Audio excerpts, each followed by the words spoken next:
আচ্ছা, এই ভিডিওটা না বানালে অনেকে বলবেন যে আমি কথা দিয়ে কথা রাখিনি, জাস্ট কথা রাখার জন্য। দেখুন বইটাতে ধুলো পড়ে গেছে, কিন্তু আজকে বের করলাম।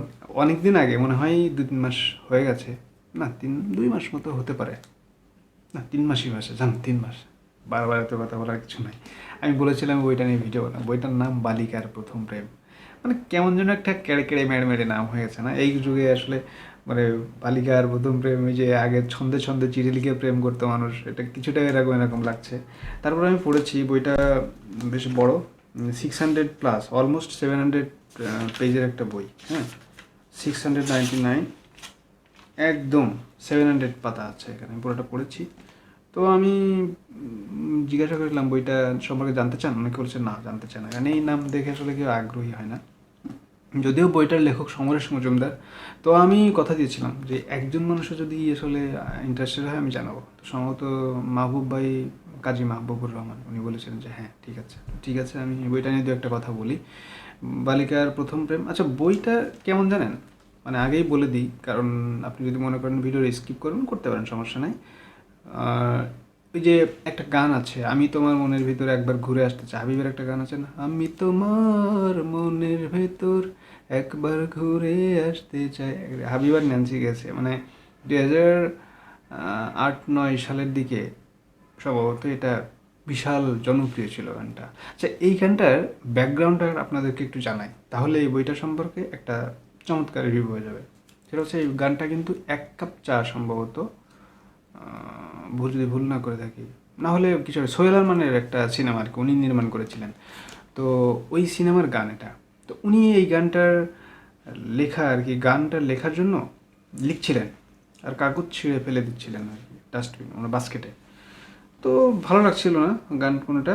তো ফাইনালি ওনার আম্মা যখন ওই কাগজগুলো ফেলে দিবেন ঘর ক্লিন করার সময়, তখন একটু পড়ে ছেলে কী লিখলো। তো এটা সোহেল আরমানকে দিয়ে বলে কি, এটা কর, ভালোই। হ্যাঁ, তো আম্মা বলছে ঠিক আছে করে। তো এটা পরে হাবিব ওয়াহিদকে দিয়ে এটা করায়। এইটাই কিন্তু এটা গান, এই যে আমি তোমার মনের ভেতর। তো এটা যেটা হয়, এটা তো হিট হয়ে গেছে গান মূলত। হ্যাঁ, এটা হিট হয়ে গেছে। কিন্তু আমি এই গান, এই কথাটার অর্ধেক মূলত এই বইয়ের ক্ষেত্রে প্রযোজ্য হবে। এই বইটা পড়ে আমার ফিল হয়েছে কি জানেন, যে সমরেশ মজুমদার একজন লেখক, তো প্রচুর লেখা লেখেন। যে বইটা আমরা বাজারে পাই, হাতে পাই, এটা লেখার আগে কিন্তু এই লেখাটা কিন্তু একটা পরিশীলিত বা রিফাইন্ড একটা লেখা, পরিমার্জিত লেখা। কত লেখা নষ্ট করে একটা লেখা তৈরি হয় সেটা নিশ্চয়ই বোঝেন, জানেন।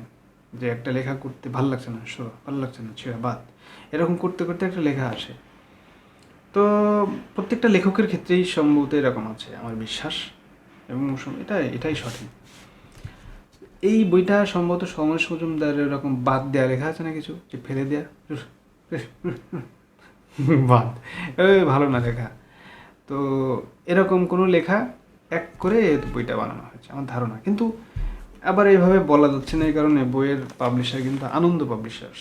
আনন্দ পাবলিশার্স কিন্তু একটা প্রমিনেন্ট পাবলিশার্স। তো ওনারা এরকম কিছু করবেন এটা ভাবা যায় না, আবার করবেন না এটাও হতে পারে না। তার কারণ কি, আমরা হয়তো ভাবি যে যারা প্রমিনেন্ট ব্যক্তি, উচ্চমার্গীয় ব্যক্তি বা প্রতিষ্ঠান, তাদেরকে আমরা অনেক কিছু ভাবি আর কি, বিরাট কিছু ভাবি। কিন্তু আলটিমেটলি আমাদের যে ভাবনার জায়গাটা আমরা দখল করে থাকেন, যে এরকম big big shot, big shot company, big shot ব্যক্তি, ওনারা কিন্তু আমাদের মনের জায়গাটা দখল করেন। দখল, অকুপায়, আমি কিন্তু দখলের কথা বলছি, দখল করে থাকেন। এখন এটা একটা তো একটা ইমোশন। তো ওই জায়গাটা গেলে মনে হয় যে এখানে এবার যেই বের করবো, সমরেশের নামে বের করব, ওই পাবলিশার থেকে বের করলেই হিট।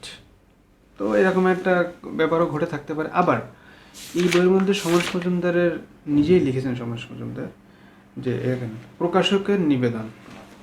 হ্যাঁ, আমি একটু দেখাই আপনাদেরকে, তাহলে বুঝতে পারবেন। আমি একটু পড়ে শোনা, যে আমার ছড়িয়ে থাকা ছোটো উপন্যাসগুলো যাতে হারিয়ে না যায় তার জন্য একটা প্রস্তাব আসে।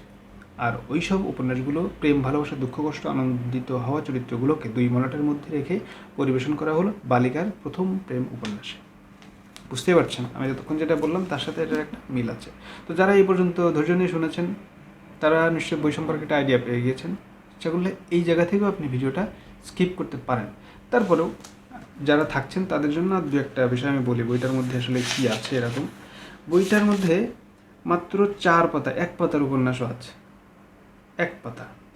হ্যাঁ, তো একদম যে খারাপ লেগেছে সেটা বলবো না। সমরেশ মজুমদার মানেই হচ্ছে পাহাড়ের একটা চা বাগানের একটা ফ্লেভার থাকে, চায়ের একটা ফ্লেভার থাকে, আর ওনার গল্পের মধ্যে চা বাগানের ফ্লেভার থাকে গল্প উপন্যাসের মধ্যে, সেটা ছিল। তারপরে এই ছোট ছোট উপন্যাসের মধ্যে বেশ কিছু চরিত্র সৃষ্টি হয়, ধরেন 12, 13, 14, 25 পৃষ্ঠা, 40 পাতারও আছে এরকম।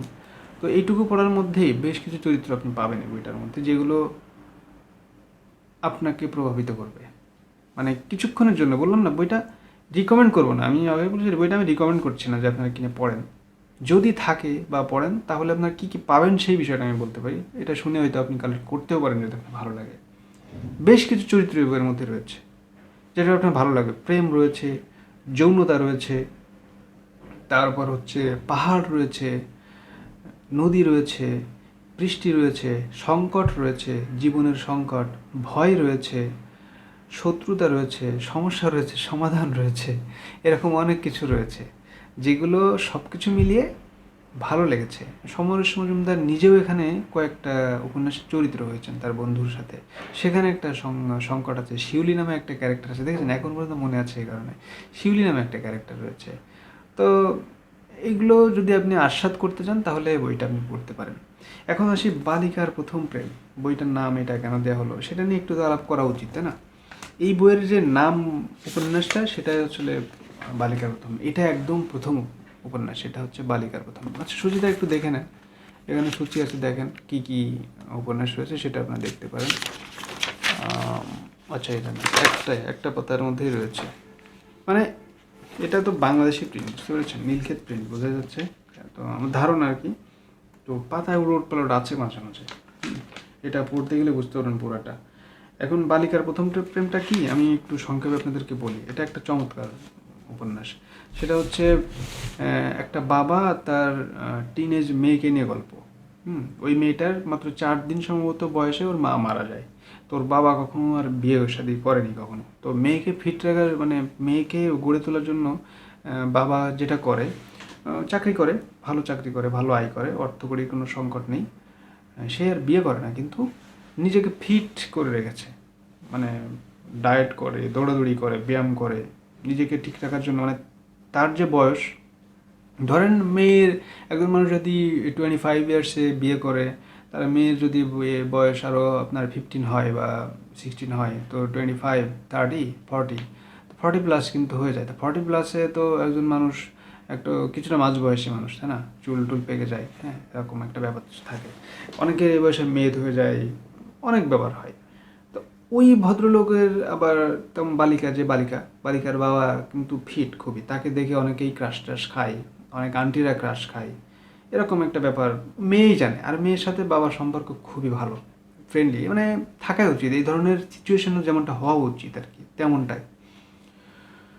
তো মেয়ের বিভিন্ন প্রপোজাল আসে, মেয়েকে তো এরকম একটা রুচি দিয়েই বড় করছে, আবার প্রপোজাল আসলে বাবার সাথে শেয়ারও করে, হ্যাঁ, এরকম একটা ব্যাপার। আর মেয়ে যেহেতু টিনেজে পা দিয়েছে, তার মেজাজেও পরিবর্তন আসে।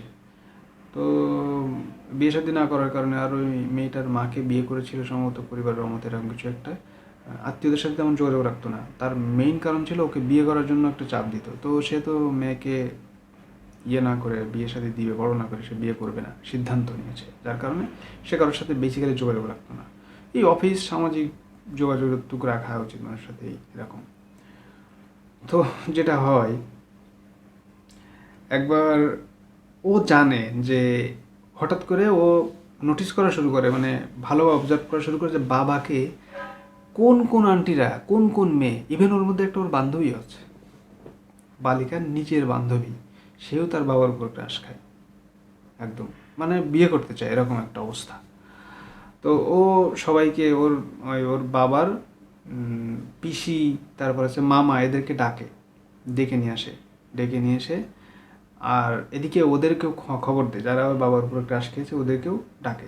টাইমটা ভাগ করে করে ইন্টারভিউ নেই, বলে যে বাবা বিয়ে করবে, বাবাকে পছন্দ করে, তোমরা একটু ইন্টারভিউ নাই। ও চিঠি লিখে সব মুরব্বীদেরকে খবর দেওয়া নাই। তো ওরা আসলে কিছু বুঝতে পারে না, ওদেরকে যা বলে ওরাও একটা করে একটা মেয়ে আসে, ও খবর টবর নেয় আর কি, কথা টথা বলে ইন্টারভিউ করে। তো এক একজন এক এক রকম আর কি।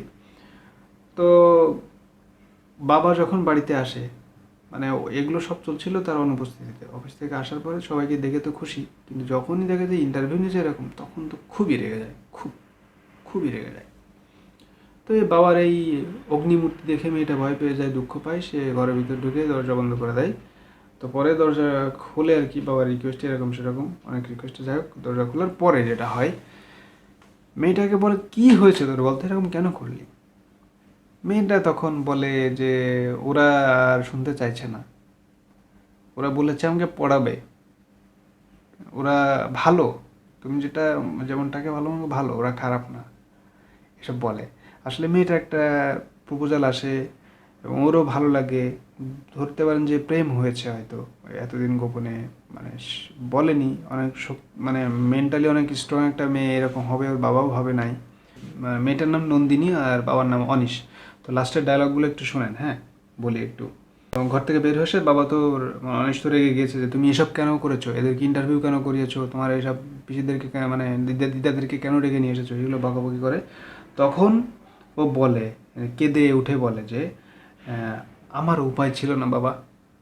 কেঁদে উঠে তখন ফার্স্ট মেয়েকে এভাবে কাঁদতে দেখা হয়েছিল না, আমার উপায় ছিল না মানে, যে মেয়েকে নিজের শরীর থেকে ছাড়তে চেষ্টা করে বিফল হলো। আচ্ছা, মেয়ে বাবাকে জড়িয়ে ধরে বলে যে কাঁদতে কাঁদতে, উপায় ছিল না মানে। তো ওই কাঁদতে কাঁদতে বলে আমি চলে গেলে তোমার কি হবে বাবা, মানে মেয়েটার ভাবে যে ও আসলে কাউকে রিলেশনে পাত্তাও দেয় না, যে ও চলে গেলে বাবার কি হয়, বাবাকে কে দেখবে, ও চলে গেলে মানে। ও অনেক অবাক হয়ে যায় যে হঠাৎ করে এই কথা কেন আসছে, বিয়ে শাদী তো ঠিক করে নাই। মানে তার কলিগরাও তো বলে যে মেয়েটা তো সুন্দর হয়েছে, আমার ছেলে আছে, এরকম অনেকে তো অফার করে, মেয়ে যেহেতু বড় হচ্ছে।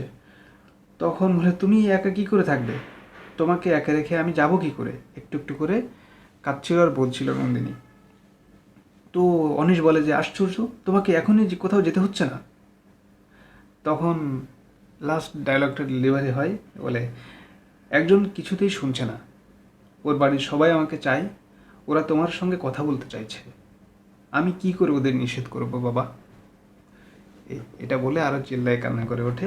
এখানে সমাপ্ত বালিকার প্রথম প্রেম। মেয়ের খবরটা লাস্ট সিনে পাওয়া যায়, এতদিন পরে পেয়েছে, যার কারণে উপন্যাসটার নাম হয়েছে বালিকার প্রথম প্রেম, এবং ওইটা দিয়েই মূলত বইটারও নামকরণ করা হয়েছে। তো এই ছিল, আপনারা যারা সময় ব্যয় করে ভিডিওটা দেখেছেন তারা যদি মনে করেন যে বইটি পড়বেন তাহলে পড়তে পারেন, তো আমি রিকমেন্ড করছি না। তারপরেও যদি কেউ পড়ে থাকেন, আপনাদের যদি ডিফারেন্ট কোনো অ্যাঙ্গেল থাকে দয়া করে আমাকে জানাবেন। কারণ হচ্ছে আমি দুটো একটা জিনিস চাই, সেটা হলো আপনারা কি কি ভাবছেন সেটা জানাবেন, আর আমি কি কি ভুল বললাম আর কি কি মানে সঠিক বললাম সেটা গেল, ভুল বললাম কি কি সেটা জানাবেন। তাহলে এটা একটা ব্রেন স্টর্মিং হবে কিন্তু, কারণ আমাদের দরকার হচ্ছে সবাই মিলে ব্রেন স্টর্মিং করা দরকার, যে আমরাই সঠিক, এই প্র্যাকটিসটা থেকে বের হয়ে এসে না একে অন্যের থট সম্পর্কে জানতে হবে, ভিন্ন থট জানা দরকার, ভিন্নটা একরকম জানা দরকার নেই, প্রতিদিন একরকম জানার দরকার নেই। সো আপনারা জানাবেন কিন্তু এই সম্পর্কে, অথবা আমার এই ভিডিও সম্পর্কে আপনাদের কী কী নেতিবাচক কমেন্ট আছে সব করবেন।